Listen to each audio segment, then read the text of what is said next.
शिव के नाम से कुछ मिलता नहीं, अब दर्शन दो भोले बाबा।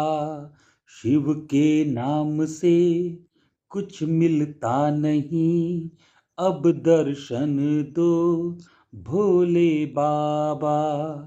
अब दर्शन दो भोले बाबा। आ गया तेरे दर पे बाबा। पर्वत पर्वत मैं भटका हूँ, आ गया तेरे दर पे बाबा। आ गया तेरे दर पे बाबा। आ गया तेरे दर पे बाबा। शिव के नाम से कुछ मिलता नहीं, अब दर्शन दो भोले बाबा। अब दर्शन दो भोले बाबा। अब दर्शन दो भोले बाबा। पर्वत पर्वत मैं भटका हूँ, आ गया तेरे दर पे बाबा। पर्वत पर्वत मैं भटका हूँ, आ गया तेरे दर पे बाबा। आ गया तेरे दर पे बाबा। आ गया तेरे दर पे बाबा। बोल शंकर भगवान की जय, दीनों के नाथ की जय, दीन दयाल की जय। एक बार फिर सबका हार्दिक स्वागत है शिव महापुराण के सत्संग में, स्मरण में, चिंतन में। और शिव जी की कृपा हम सभी पर बनी रहे, इसके साथ आज हमारा जो प्रकरण है, आज हमारा युद्ध कांड में जो रुद्र संहिता चल रहा है, उसमें आज हमारा 30वां अध्याय है।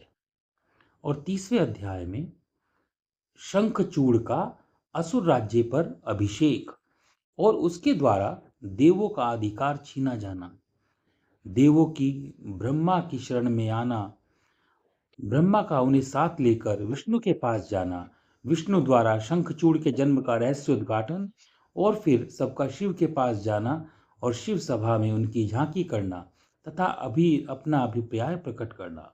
बोल शंकर भगवान की जय। बोल भक्त वत्सला मां पार्वती की जय। सनत कुमार जी उवाचा। सनत कुमार जी कहते हैं, महर्षि, जब शंखचूड़ ने तप करके वर प्राप्त कर लिया और विवाहित होकर अपने घर लौट आया, तब दानवों और दैत्यों को बड़ी प्रसन्नता हुई। वे सभी असुर तुरंत ही लोक से निकलकर अपने गुरु शंकराचार्य को साथ ले दल बनाकर उससे निकट आए और विनय पूर्वक उसे प्रणाम करके अनेकों प्रकार से आदर प्रदर्शित करते हुए उसका स्तवन करने लगे। फिर उसे अपना तेजस्वी स्वामी मानकर अत्यंत प्रेम भाव से उसके पास ही खड़े हो गए। उधर दंभ कुमार शंखचूड़ ने भी अपने कुलगुरु शुक्राचार्य को आया हुआ देखकर उन्हें बड़े आदर के साथ, भक्ति के साथ उन्हें साष्टांग प्रणाम किया।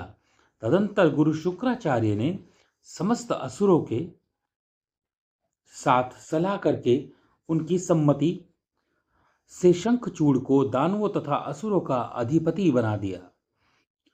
शंभु दंभपुत्र शंखचूड़ प्रतापी एवं वीर तो था ही, वह उस समय असुर राज्य पर अभिषेक होने के कारण वह असुर राज विशेष रूप से शोभा पाने लगा।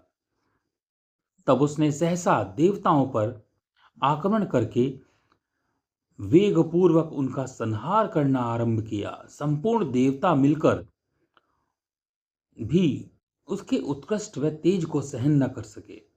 अतः वह समरभूमि से भाग चले और दीन होकर यत्र तत्र पार्वती पर्वतों की खोह में जा छिपे। उनकी स्वतंत्रता जाती रही। वे शंखचूड़ के वशवर्ती होने के कारण प्रभाहीन हो गए। इधर शूरवीर प्रतापी दंभ कुमार दानव राज शंखचूड़ ने भी संपूर्ण लोगों को जीतकर देवताओं को अपने अधीन कर लिया और स्वयं संपूर्ण लोक पर शासन करने लगा और स्वयं इंद्र बनकर सारे यज्ञ भागों को भी हड़पने लगा तथा अपनी शक्तियों से कुबेर, सोम, सूर्य, अग्नि, यम और वायु आदि के अधिकारों का भी पालन कराने लगा। उस समय महान बल पराक्रम से संपन्न महावीर शंखचूड़ समस्त देवताओं, असुरों, दानवों, राक्षसों, गंधर्व, किन्न, नागों, मनुष्य तथा त्रिलोकों के अन्य अन्य प्राणियों का एक छत्र सम्राट बन गया। इस प्रकार महान राजा राजेश्वर शंखचूड़ बहुत वर्षों तक संपूर्ण भुवनों के राज्य का उपभोग करता रहा। उसके राज्य में न अकाल पड़ता था और न महामारी, न अशुभ ग्रहों का ही प्रकोप होता था। आदि व्याधि या भी अपना प्रभाव नहीं डाल पाती थी। यूं सारी प्रजा तो सुखी रहती थी। पृथ्वी बिना जोते ही अनेक प्रकार के धान्य उत्पन्न करती थी। नाना प्रकार की औषधियां उत्तम उत्तम फलों से और रसों से युक्त थी। उत्तम उत्तम मणियों की खादानें थी। समुद्र अपने तटों पर निरंतर ढेर के ढेर रत्न बिखेरते थे। वृक्षों में सदा पुष्प फल लगे रहते थे। सरिताओं में सुस्वादु नीर बहता था। देवताओं के अतिरिक्त सभी जीव सुखी थे। उनमें किसी प्रकार का भी कोई विकार उत्पन्न नहीं था। चारों वर्णों और आश्रम के सभी लोग अपने अपने धर्म में स्थित रहते थे। इस प्रकार जब वह त्रिलोकी का शासन कर रहा था, उस समय कोई भी दुखी नहीं था। केवल देवता भ्रातृ दोहवश दुख उठा रहे थे। मुने महाबली शंखचूड़ साधु स्वभाव वाला था। शंखचूड़ गोलोक निवासी और वह सदा श्री कृष्ण की भक्ति में निरत रहता था। श्री कृष्ण की भक्ति में निरत रहते हुए पूर्व शापवश उस दानव की योनि में जन्म लेना पड़ा था। परंतु दानव होने पर भी उसकी बुद्धि दानव की सी नहीं थी। प्रिय व्यास जी, क्योंकि वह तो जो श्राप था वह तो सुदामा था, ब्राह्मण था, जो पिछले जन्म में जो श्राप के कारण उसे इस योनि में दानव का रूप लेना पड़ा। तो उसकी बुद्धि दानवों से थी ही नहीं, उसका प्रकृति दानवों से थी ही नहीं। प्रिय व्यास जी, तदंतर जो पराजित होकर राज्य से हाथ धो बैठे थे, वे सुरगण, सारे देवता और ऋषि परस्पर मंत्रणा कर रहे थे और ब्रह्मा जी की सभा में चले गए। वहां पहुंचकर उन्होंने ब्रह्मा जी का दर्शन किया, उनको प्रणाम किया और उनके चरणों में अभिवादन करके विशेष रूप से उनकी स्तुति की। फिर आकुलता पूर्वक अपना सारा वृतांत उन्हें कह सुनाया। तब ब्रह्मा जी उन सभी देवताओं तथा मुनियों को ढाढ़स बंधाकर उन्हें साथ ले सत्पुरुषों का सुख प्रदान करने वाले बैकुंठ लोक चल पड़े। वहां पहुंचकर देवगणों सहित ब्रह्मा ने रमापति का दर्शन किया। उनके मस्तक पर किरीट सुशोभित था, कानों में कुंडल झलमला रहे थे और कंठ वनमाला से विशोभित था। शांताकारं भुजगशयनं पद्मनाभं सुरेशं विश्वाधारं गगन सदृशं मेघवर्णम शुभांगम लक्ष्मीकांतम कमल नयनम योगिर्भिः ध्यानगम्यम वंदे विष्णु भवभयहरणम सर्वलोकैकनाथम। शांताकारम, जो शांत स्वभाव के हैं, शांत स्वभाव के हैं। भुजग शयनम, जिनका शयन जो है शेष शैया पर है। पद्मनाभम, जिनकी नाभ पद्म कमल के समान है। सुरेशम, जो सुराधिपति, जो सुरेश हैं, जो सुरों के भी पूजनीय हैं, वंदनीय हैं। विश्वाधारम, जो विश्व का आधार है। गगन सदृशम, जो गगन के समान व्यापक हैं। मेघवर्णम शुभांगम, जिनका वर्ण मेघ के समान यानी श्याम वर्ण के समान, श्याम वर्ण है जिनका।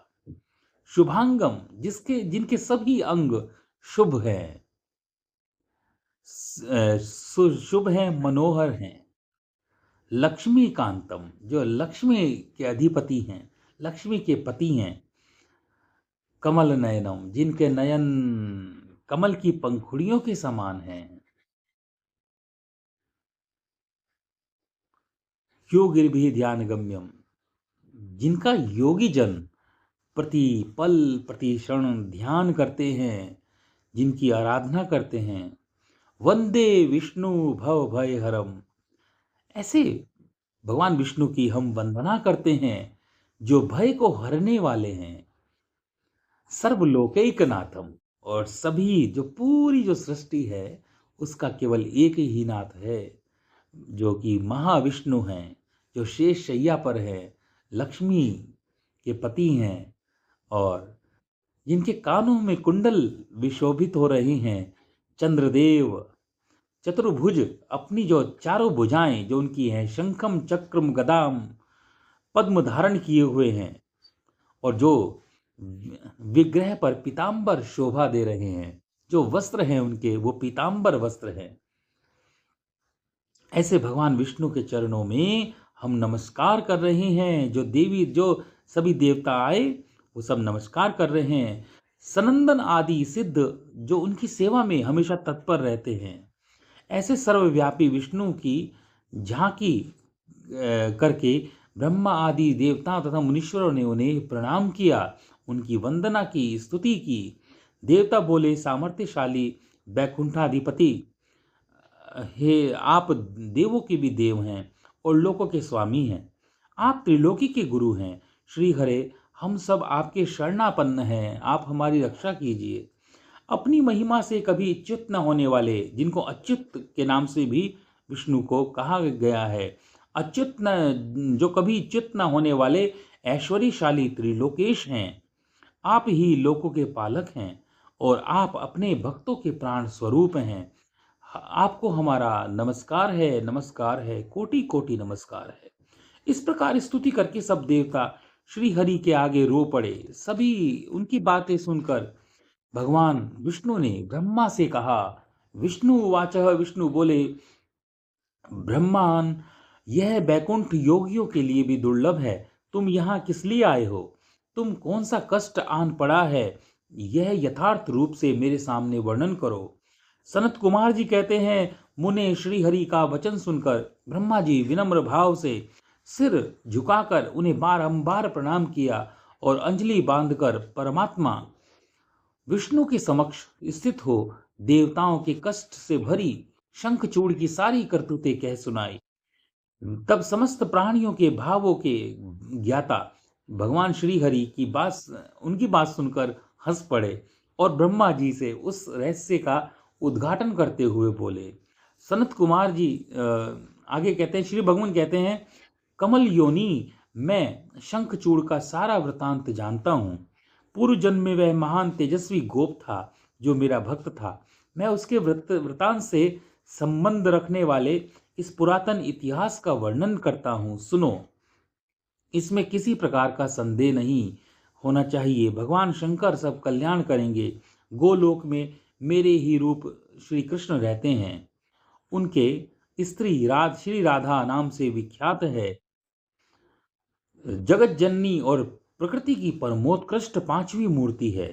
वह वहां सुंदर रूप से विहार करने वाली, उनके अंग से उद्भूत बहुत से गोप और गोपियां भी वहां निवास करती हैं।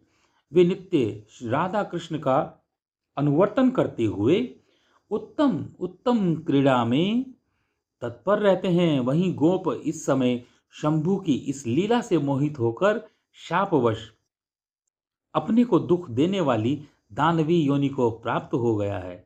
श्री कृष्ण पहले से ही रुद्र के त्रिशूल से उसकी मृत्यु निर्धारित कर दी है। इस प्रकार वह दानव देह का परित्याग करके पुनः कृष्ण पार्षद हो जाएगा। देवेश, यह ऐसा चलकर तुम्हें भय नहीं करना चाहिए। चलो हम दोनों शंकर की शरण में चलें, वे शीघ्र ही कल्याण का विधान करेंगे। अब हमें तुम्हें तथा समस्त देवों को निर्भय हो जाना चाहिए। सनत कुमार जी उवाचः, कहते हैं, मुने, यूं कहकर ब्रह्मा सहित विष्णु शिवलोक को चल दिए। मार्ग में मन ही मन भक्त वत्सल सर्वेश्वर शंभु का स्मरण करते जा रहे थे। व्यास जी, इस प्रकार वे रमापति विष्णु ब्रह्मा के साथ उसी महान दिव्य निराधार तथा भौतिकता से रहित हैं। दिव्य वहां पहुंचकर उन्होंने शिव जी की सभा का दर्शन किया। वह ऊंची और उत्कृष्ट प्रभाव वाली सभा प्रकाश युक्त शरीरों वाले शिव पार्षदों से घिरी होने के कारण विशेष रूप से शोभित हो रही थी। उन पार्षदों का रूप सुंदर कांति से युक्त महेश्वर के रूप के सदृश था। उनके 10 भुजाएं थी, 5 मुख और त्रिनेत्र थे। गले में नील चिन्ह विराजमान था तथा शरीर का वर्ण अत्यंत गौर था। वे सभी श्रेष्ठ रत्नों से युक्त रुद्राक्ष और भस्म के आभरण से विभूषित थे। वह मनोहर सभा वाली नवीन चंद्रमंडल के समान आकार वाली और चौकोर थी। उत्तम उत्तम मणियां तथा हीरो के हारों से वह सजाई गई थी। अमूल्य रत्नों के बने हुए कमल पत्रों से सुशोभित थी। उसमें मणियों की जालियों से युक्त गवाक्ष बने थे, जिससे वह चित्र विचित्र दिख रही थी। शंकर की इच्छा से उसमें पद्म राग मणि जुड़ी हुई थी, जिससे वह अद्भुत सी लग रही थी। वह स्यवंतक मणि की बनी हुई सैकड़ों सीढ़ियों से युक्त था। उसमें चारों ओर इंद्रनील मणि के खंभे लगे थे, जिन पर स्वर्ण सूत्र से ग्रथित चंदन के सुंदर पल्लव लटक रहे थे, जिससे वह मन को मोह रहे थे। वह भली भांति संस्कृत तथा सुगंधित वायु से सुवासित थे। एक सहस्र योजन विस्तार वाली वह सभा बहुत से किंकरों से खचाखच भरी थी। उनके मध्य भाग में अमूल्य रत्न जडित द्वारा निर्मित एक विचित्र सिंहासन था। उसी पर उमा सहित शंकर विराजमान थे। बोल शंकर भगवान की जय। उन्हें सुरेश्वर विष्णु ने देखा। वे तारकाओं से घिरे हुए चंद्रमा के समान लग रहे थे। वे किरीट, कुंडल, भूषण और रत्नों की मालाओं से विभूषित थे। उनके सारे अंग में भस्म कांति रमाई हुई थी और वे लीला कमल धारण किए हुए थे। महान उल्लास से भरे हुए उमाकांत का मन शांत तथा प्रसन्न था। देवी पार्वती ने उन्हें सुवासित तांबूल प्रदान किया था, जिसे वे चबा रहे थे। शिवगण हाथ में श्वेत चवर लिए परम भक्ति के साथ उनकी सेवा कर रहे थे और सिद्ध भक्तिवश सिर झुकाकर उनके स्तवन में लगे थे। वे गुणातीत परेशान, त्रिदेवों के जनक, सर्वव्यापी, निर्विकल्प, निराकार, स्वेच्छानुसार साकार, कल्याणमय स्वरूपा, माया रहित, अजन्मा, आद्य, माहेश्वर, मायके अधीश्वर, प्रकृति और पुरुष से भी परात्पर, सर्वसमर्थ, परिपूर्णतम और समता युक्त है। ऐसे विशिष्ट गुणों से युक्त शिव को देखकर ब्रह्मा और रमापति ने हाथ जोड़कर उन्हें प्रणाम किया और वे फिर से भगवान शिव की स्तुति करने लगे। विविध प्रकार की स्तुति करके अंत में वे बोले, भगवान आप दीनों और अनाथों के सहायक हैं, दीनों के प्रतिपालक हैं, दीनबंधु, त्रिलोकी के अधीश्वर और शरणागत वत्सल हैं। गौरीश हमारा उद्धार कीजिए। परमेश्वर हम पर कृपा कीजिए नाथ, हम सब आपके अधीन हैं। अब आपकी जैसी इच्छा हो वैसा करें। इति श्री रेवाखंडे रुद्र संहिता नाम पंचमो प्रकरण अध्याय 29वां और 30वां आज हमारा पूर्ण हुआ। कल हम 31वें अध्याय में करेंगे देवताओं का रुद्र के पास जाकर अपना दुख निवेदन करना, रुद्र द्वारा उन्हें आश्वासन और चित्ररथ को शंखचूड़ के पास भेजना, चित्ररथ के लौटने पर रुद्र को गणों, पुत्रों और भद्रकाली सहित युद्ध के लिए प्रस्थान करना, उधर शंखचूड़ का सेना सहित पुष्पभद्रा के तट पर प्रभाव डालना तथा दानवराज के दूत और शिव की बातचीत। बोल शंकर भगवान की जय। शंकर शिव भोले उमापति महादेव, शंकर शिव भोले उमापति महादेव, पालनहार परमेश्वर योगेश्वर महादेव, पालनहार परमेश्वर योगेश्वर महादेव, महादेव महादेव महादेव महादेव महादेव। ओम नमः शिवाय, ओम नमः शिवाय, ओम नमः शिवाय, ओम नमः शिवाय, ओम नमः शिवाय, ओम नमः शिवाय, ओम नमः शिवाय, ओम नमः शिवाय, ओम नमः शिवाय। जय।